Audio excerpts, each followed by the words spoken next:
I want to talk to you today about trusting when you don't understand. We all go through things in life that don't make sense. A friend walked out of a relationship. The company's downsizing. They don't need us anymore. Or we were being our best. Then the pandemic hit. Business went down. Children can't go to school. Dreams are put on hold. Sometimes it feels like we're going backwards. It's easy to live frustrated and think, God, why is this happening? But we're not going to understand everything that happens. God's ways are not our ways. He can see things that we can't see. And just because it's not fair doesn't mean that God is not in control. Your steps are being ordered by the Lord. If He allowed it to happen, He's going to bring good out of it. He promises all things work together for your good. On its own, it may not be good. It wasn't fair. You're uncomfortable, but when it all comes together, you're going to see how it works to your advantage. The difficulty, the delay, the betrayal was all instrumental in you reaching your destiny. But none of us like bad breaks, loss, delay. But without that difficulty, you couldn't become who you were created to be. It may look like a dead end, but really it's setting you up for promotion. That door closed so a bigger door could open. That person that left you, it was hurtful, but it wasn't just their choice. God moved them out of the way so He could bring someone better. Or that struggle was difficult. You didn't do anything wrong, but you had opposition at work. Your child wouldn't do what's right. It wasn't fair, but what you couldn't see is it was growing you up, developing your character, getting you stronger, more confident, more determined. Without it, you wouldn't be prepared for the blessing, the increase, the new levels that are coming your way. And you may not understand what you're going through. You could live worried, discouraged. Try a new approach. God, I don't understand it, but I trust you. Everything you're going through is preparing you for what you ask God for. You just got to quit tripping while you're in the process, because the process is necessary. Can't see it right now, but behind the scenes, God is lining up things in your favor. And when it's the right time, when it all comes together, it's going to work for your good. You're going to see the hand of God. You'll look back and say, if that hadn't have happened, I wouldn't have this position.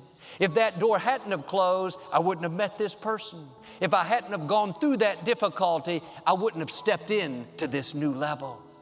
Now, don't waste your time trying to figure everything out. There are some things you're not supposed to understand right now. We can't see the plan of God. We can't fathom how He does things. We think natural, He's supernatural.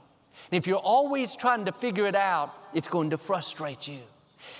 God works in the trouble. He works in the uncomfortable situations. And sometimes God is not bringing you out yet because He wants the odds to be against you in a bigger way. So when He brings you out, it will be a greater miracle. Pull yourself together and quit tripping because you're in the process. God is processing you. God is setting you up to show out in your life. When He brings you out, no one will be able to deny that His favor is on you. God said in Isaiah, when you go through the waters, I will be with you. When you go through the rivers, they will not overwhelm you. When you walk through the fire, you will not be burned. You have to trust the process. While you're waiting, things are growing. Things are developing. God is bringing it together. He works in secret. You may not see any improvement. You may not see what God is up to. Believing when you're not seeing. It's easy to believe when things are going our way. We're getting good breaks. Our health is improving. Our child is turning around. When you can see it, it doesn't take much faith. The test comes when you can't see any sign of what you're believing for. You're working hard, but doors aren't opening. You're praying, but the medical report isn't improving. You're doing the right thing, but your marriage isn't getting better. If you're only praying, God, get me out, you'll be discouraged until it changes.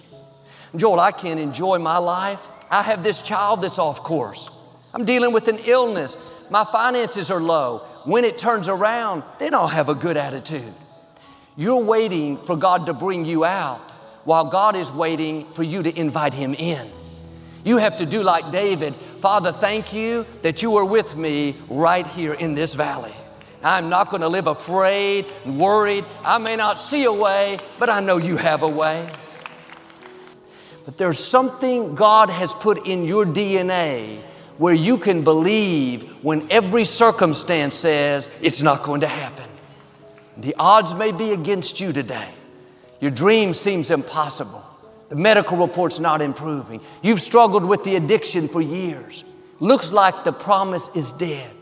You're tempted to walk away from the nest, forget about the egg, hasn't seen any signs of life. Well, God is saying, go back and sit on it. It is still alive. Don't let the circumstances fool you.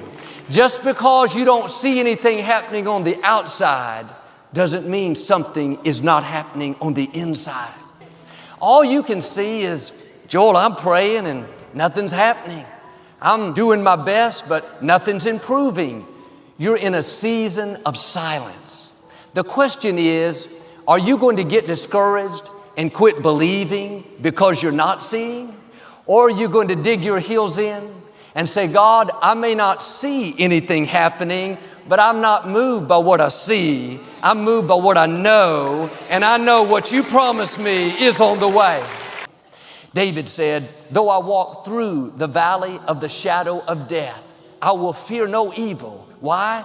Because you are with me. When you know God is with you, when you've invited Him into your situation, you'll have a smile in the middle of the difficulty. You'll have a song of praise in the prison, like Paul and Silas. You won't be complaining about the trouble, worried about when it's going to work out. You'll be at peace in the midst of the storm.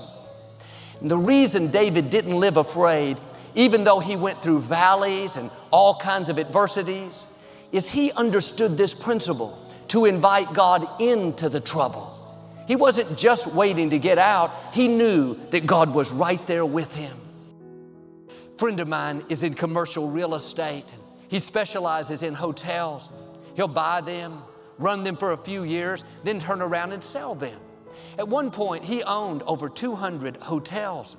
Most of them were small in rural areas. His dream was to own a large hotel in a major city. A couple of years ago, he had a rare opportunity to purchase this prestigious hotel in New York City. It was in a premier location overlooking Central Park. He was so excited. He worked for months and months arranging the funding. He found a partner that would go in with him. Financially, this was a huge undertaking. He was going to have to stretch and leverage everything he had, including his house. For it to work, occupancy had to be strong. Business had to be good. This was the only way he could make this huge payment. After over 2 years of putting it together, this January, he was supposed to finally close on the property. But at the last minute, his business partner backed out. He couldn't believe it. He scrambled to find another loan, stretched even further. Now he was way over his head. The day he went to closing, his bank called and said they had changed their mind and wouldn't lend him the funds. He was so disappointed. This was his dream, a prestigious hotel, 2 years worth of work, all for naught. He couldn't understand why it didn't work out. What he couldn't see was 3 months later, this pandemic would hit and New York City would be the epicenter. All the hotels had to close, no income, no business, no customers. He would have this huge payment and no way to make it. He told me if that deal would have gone through, he would be bankrupt. He would have lost all his other hotels. His personal finances would be gone.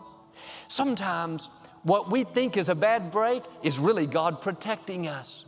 You may not understand what God is doing now, but one day you will understand. One day you'll say, I'm glad that door didn't open. I'm glad that prayer didn't get answered. I'm glad that relationship didn't get started.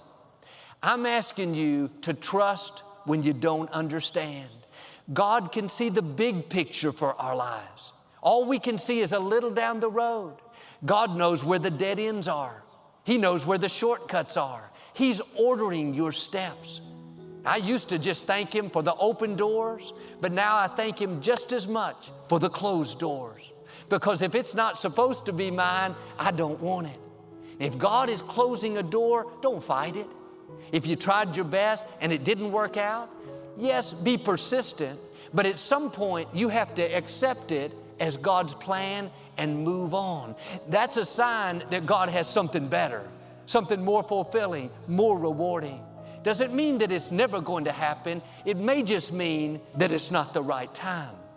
But too often we get discouraged, bitter, it's not fair. But if you believe that God is ordering your steps, then you'll trust Him with the open doors and trust Him with the closed doors. You'll trust Him with the good breaks and trust Him with the bad breaks. How we respond to these tests has a great impact on whether new doors are going to open, whether we see things turn around. If we go through difficulties, discouraged, God, why did this happen? Why did they do me wrong? Why did my business partner back out? Why did my health go down? That's going to keep us where we are. Are you frustrated because you don't understand what God is doing? Upset because that friend betrayed you? Discouraged over the contract you lost? How do you know that's not leading you to your destiny? Without the betrayal, we wouldn't have salvation. Without that situation you don't understand, you couldn't see the fullness of what God has in store. And sometimes we're trying to pray away what God is going to use to take us to the next level. I know it's uncomfortable, but the betrayals are necessary. The lonely nights are necessary. The delays, the struggles, it's all necessary. If Jesus couldn't reach His destiny without these things that don't make sense, that weren't fair, people that did Him wrong, how can we reach our destiny without them? But the way to stay in faith is to recognize that it's all a part of God's plan. It's not happening by accident. The enemy didn't somehow get the controls of your life, wrestled them away from God. Now God is standing by, hoping things work out.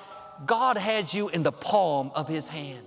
Nothing can snatch you away. Him being for you is more than the world being against you. It's very freeing when you can say, God, I don't understand it, but I trust you. Doesn't seem fair, but I'm not going to live bitter. Had some bad breaks, disappointments, but I'm not going to go around sour. I know you're still in control and you will work out your plan for my life.